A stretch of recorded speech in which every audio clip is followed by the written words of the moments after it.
તો અમેરિકાથી ડિપોર્ટ થયેલા ભારતીયોના મુદ્દે ઝી 24 કલાક ગાંધીનગરના ખોરજમાં પણ પહોંચ્યો, જ્યાં ખોરજમાં રહેતા કેતુલ દરજીનો પરિવાર સાથે તેઓએ વાતચીત કરવાની કોશિશ કરી, પરંતુ કેતુલ દરજીનો પરિવાર પણ આગે કંઈ જ બોલવા તૈયાર નથી। કેતુલ દરજીની માતા ગીતાબેન સાથે ઔપચારિક વાતચીત થઈ હતી।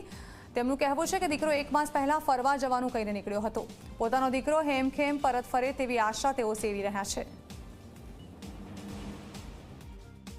અમેરિકાથી જે ગુજરાતીઓને પાછા મોકલવામાં આવ્યા છે એમાં ખોરજના અતુલ કુમાર દરજીનો પણ સમાવેશ થાય છે। એમના મધર અહીંયા હાજર છે। સ્વાભાવિક છે કે એમનો 1 મહિના પહેલાં જ અહીંથી તે અમેરિકા ગયો હતો। એ ઘરેથી તો ફરવાનું કહીને ગયો છે, પણ માં છે, માની લાગણીઓ એની સાથે જોડાયેલી છે। સ્વાભાવિક છે કે એમનું એક જ અત્યારે રટન છે કે મારો દીકરો પહેલાં ઘરે આવે, એ પછી જ તેઓ કોઈપણ જાતની વાત કરશે। અત્યારે તેઓ કોઈ પણ જાતની વાત કરવા તૈયાર નથી। તેમનું સ્પષ્ટ માનવું છે, સ્વાભાવિક છે કે જે અમેરિકા ગયા હતા, ક્યાંક ને ક્યાંક અનેક લોકો અનેક કારણોસર ગયા હતા। એમાં મોટાભાગના લોકો એવા છે કે જેઓ કમાવા માટે ગયા હતા, પણ અત્યારે માં છે, એમનું હૃદય માનું હૃદય છે, અને માં એક જ કહે છે કે મારો દીકરો અમેરિકાથી જે પ્રકારે આવ્યા છે, અનેક લોકો અહીં આવી ચૂક્યા છે, પણ દીકરો પહેલાં ઘરે આવે એ જ એમની લાગણી છે, અને એટલા જ માટે તેઓ કશું પણ કેમેરા સામે કહેવા તૈયાર નથી।